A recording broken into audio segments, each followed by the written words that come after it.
Envie agora suas dúvidas para o e-mail tatiana.r.m@uol.com.br tatiana.r.m@uol.com.br e a doutora Tatiana irá esclarecer pessoalmente e detalhadamente todas as suas dúvidas.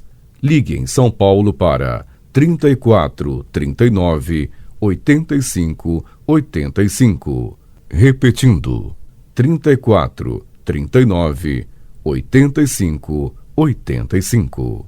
Olá, queridos ouvintes, estamos com mais um programa Leis do Sucesso e hoje eu vou falar um pouquinho daquelas pessoas que pararam de pagar o INSS, como voltar a receber os benefícios do INSS. Então, para aquela pessoa que parou de contribuir, seja porque foi demitido ou por ter ficado sem renda, para recolher, né, por conta própria, então mantém o direito a benefícios previdenciários por algum período. Então, o mesmo também vale para os segurados que tiveram os auxílios e aposentadorias por incapacidade encerrada, além de outras situações específicas.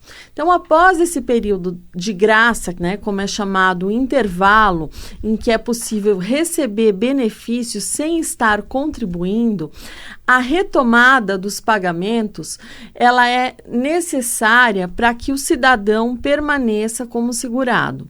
Então, o tempo de cobertura do seguro social após a interrupção dos recolhimentos vai variar de 3 meses a 3 anos.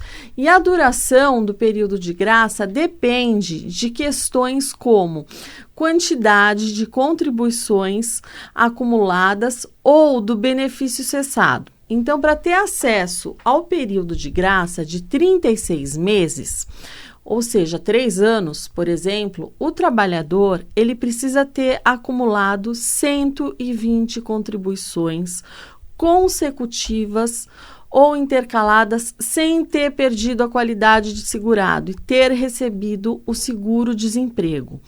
E ao final do período de graça, caso os pagamentos não tenham sido retomados, a qualidade de segurado, né, somente será retomada se o trabalhador fizer um número mínimo de contribuições. Então, perdeu a qualidade de segurado, precisa fazer um número mínimo de contribuições por meio do trabalho, com carteira assinada, ou ainda por conta própria.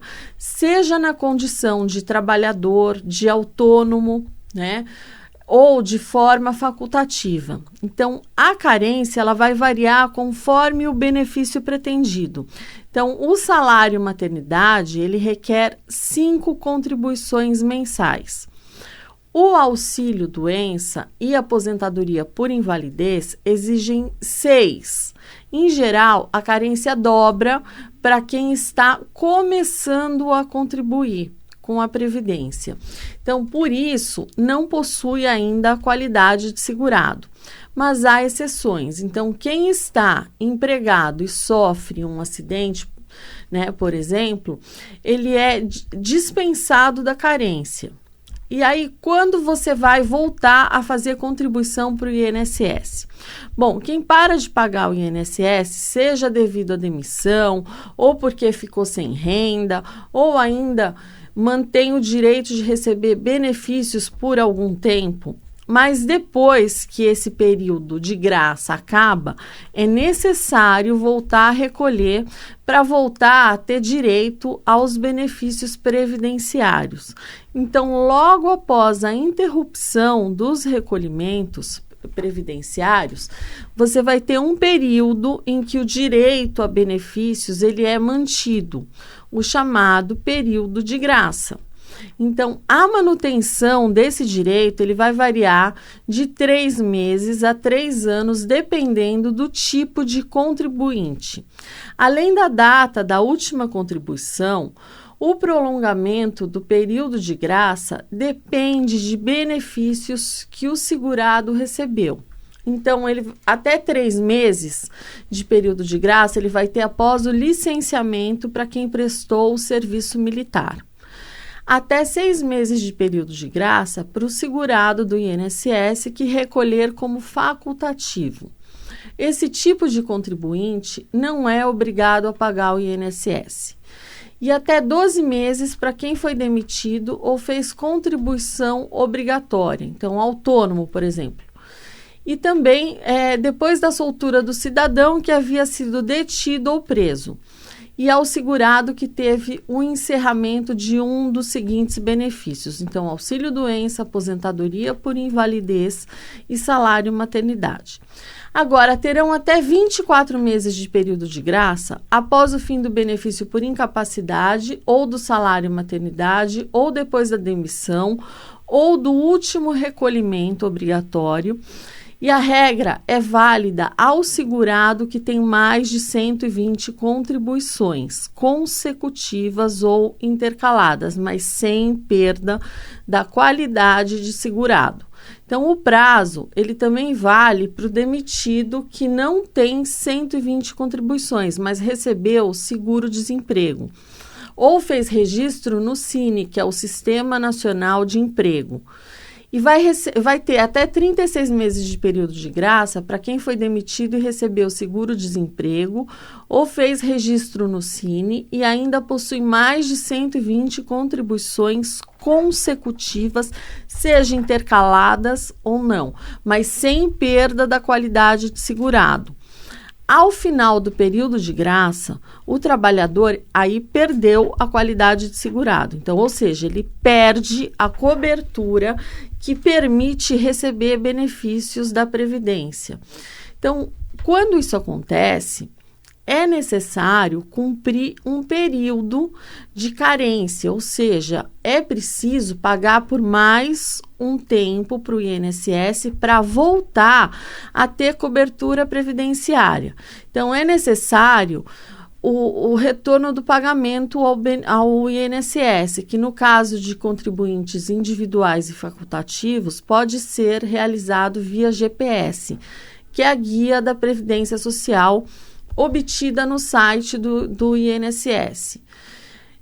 E após você retornar os pagamentos, a carência exigida ela vai variar conforme o benefício pretendido pelo segurado.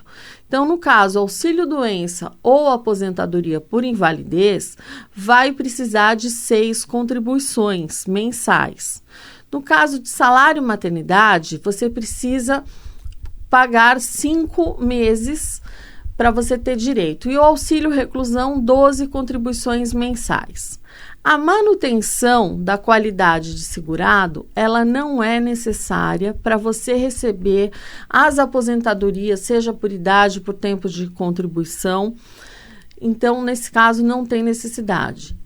Nesses casos, é obrigatório cumprir a carência e outras condições, como tempo contribuído ou idade mínima. Então, as exigências para aposentadoria, elas vão variar conforme a idade e o tempo de contribuição e as regras fixas e de transição da reforma da Previdência. Então, você, ao começar a contribuir com a Previdência, você precisa atingir diferentes períodos todos de contribuições mensais para você ter acesso a cada tipo de benefício. Então, auxílio-reclusão, 24 meses. Salário-maternidade, 10 meses. Aposentadoria por invalidez que não esteja ligada a acidente de trabalho, acidente de qualquer natureza ou doença crônica, 12 meses. Auxílio-doença não relacionada a acidente de qualquer natureza ou doença crônica, 12 meses. E os trabalhadores que contribuem com o INSS, que é o Instituto Nacional do Seguro Social, e ficaram afastados recebendo o auxílio-doença ou aposentadoria por invalidez, eles podem contar o tempo de afastamento como carência ao fazer o pedido de aposentadoria de forma administrativa. A regra vale tanto para quem fez contribuições antes ou depois do benefício quando para quem não fez nenhum pagamento depois, dependendo do tipo, né, de afastamento. Então, o segurado ele deve ficar atento quanto à natureza do benefício para ter o período computado. Então, no benefício por incapacidade não acidentário, ou seja, aquele não relacionado a acidente ou doença do trabalho, o trabalhador, ele precisa, após o fim do benefício, ter ao menos uma contribuição que seja ao INSS. Já no caso de benefício por incapacidade acidentário, a regra do INSS diz que a contribuição previdenciária ao órgão após a cessação do benefício por incapacidade não é obrigatória. Então, a determinação do INSS publicada em maio deste ano, ela tem como base uma ação civil pública que pedia abrangência nacional da contagem dos períodos de afastamento por incapacidade para fins de carência. Até então, valia uma decisão de 2014, na qual o STJ, que é o Superior Tribunal de Justiça, determinava que o período de afastamento intercalado com períodos de atividade contaria na carência. Na época, a Corte limitou a decisão aos estados do Sul. Nos anos seguintes, porém, ações civis públicas, elas foram apresentadas para ampliar a possibilidade às demais regiões. Então, um dos processos, ele teve uma liminar favorável concedida determinando a abrangência nacional. Então, com isso, o INSS passou a aceitar para todas as regiões do país a contagem do benefício por incapacidade nos pedidos de aposentadoria com DER, né? DER, que é a data de entrada de requerimento do benefício, a partir de 20 de dezembro de 2019. Então, o segurado que passou alguns períodos recebendo benefícios por incapacidade, como auxílio-doença e aposentadoria por invalidez, pode usar o afastamento para completar o tempo mínimo exigido para a aposentadoria, chamado de carência. Então, carência é o tempo mínimo de pagamento ao INSS que dá direito a benefícios previdenciários. Então, benefícios por incapacidade, eles podem ser o auxílio-doença, né, hoje chamado de auxílio por incapacidade temporária, e aposentadoria por invalidez, que hoje ela é chamada de aposentadoria por incapacidade permanente. Então, e o tipo de benefício não acidentário, né, que é não relacionado ao acidente ou doença do trabalho, e o acidentário, que é aquele relacionado a acidente ou doença do trabalho. Então, o que diz a portaria? Serão computados para fins de carência o período de afastamento. Então, por benefício por incapacidade não acidentário, que é não relacionado a acidente ou doença do trabalho. Então, nesse caso, é preciso que o tempo de afastamento esteja entre contribuições. Então, isso significa que, após o fim do benefício, o trabalhador ele deve ter ao menos uma contribuição ao INSS, voltando ao trabalho com carteira assinada ou pagando carnê de recolhimento. E existe o benefício por incapacidade, que é o acidentário. Então, ele é relacionado ao acidente ou doença do trabalho. Então, nesse caso, pode estar intercalado ou não entre contribuições. Então, isso significa que, após o fim do benefício, o trabalhador não precisa necessariamente ter contribuição ao INSS. Precisa ter atenção, porque o auxílio acidente do INSS de natureza indenizatória não entra nessa regra. Então, todo cuidado é pouco, precisa ter muita atenção com isso, porque não vai entrar. Bom, eu aproveito que eu estou aqui para dizer para vocês que muita gente está me procurando agora, reclamando de pagamentos, né, feitos por bancos que foram depositados na conta e que muitas vezes a pessoa não tinha noção, não percebeu. Outras chegaram a perceber e às vezes a pessoa não sabe o que fazer quando é feito um empréstimo consignado. Então isso tem gerado muitas reclamações no Procon, tem diversos contrabancos, porque eles fazem um empréstimo consignado sem a sua autorização. Muitas vezes a pessoa, assim, tem muita gente que está sendo prejudicada porque são pessoas mais humildes e que não controlam a conta corrente, não sabe a conta que é depositado o dinheiro, não faz aquela checagem e acaba o quê? Utilizando o dinheiro. Ai, que bom, esse mês está sobrando dinheiro, eu vou poder fazer isso, aquilo. Só que aí depois, para surpresa dessas pessoas, começam a chegar os descontos referentes ao empréstimo consignado. Então, para você evitar esse tipo de dor de cabeça que tem sido frequente, o que é aconselhado? Primeira coisa, você vai bloquear no INSS o empréstimo. Bloqueia para que não seja feito o empréstimo. Ah, mas eu estou com o empréstimo totalmente tomado, eu não tenho mais, o que eu recebo já... Mesmo assim, é prudente você bloquear. Você vai no Meu INSS, tem lá, você acessa, você pede o bloqueio para fins de empréstimo consignado.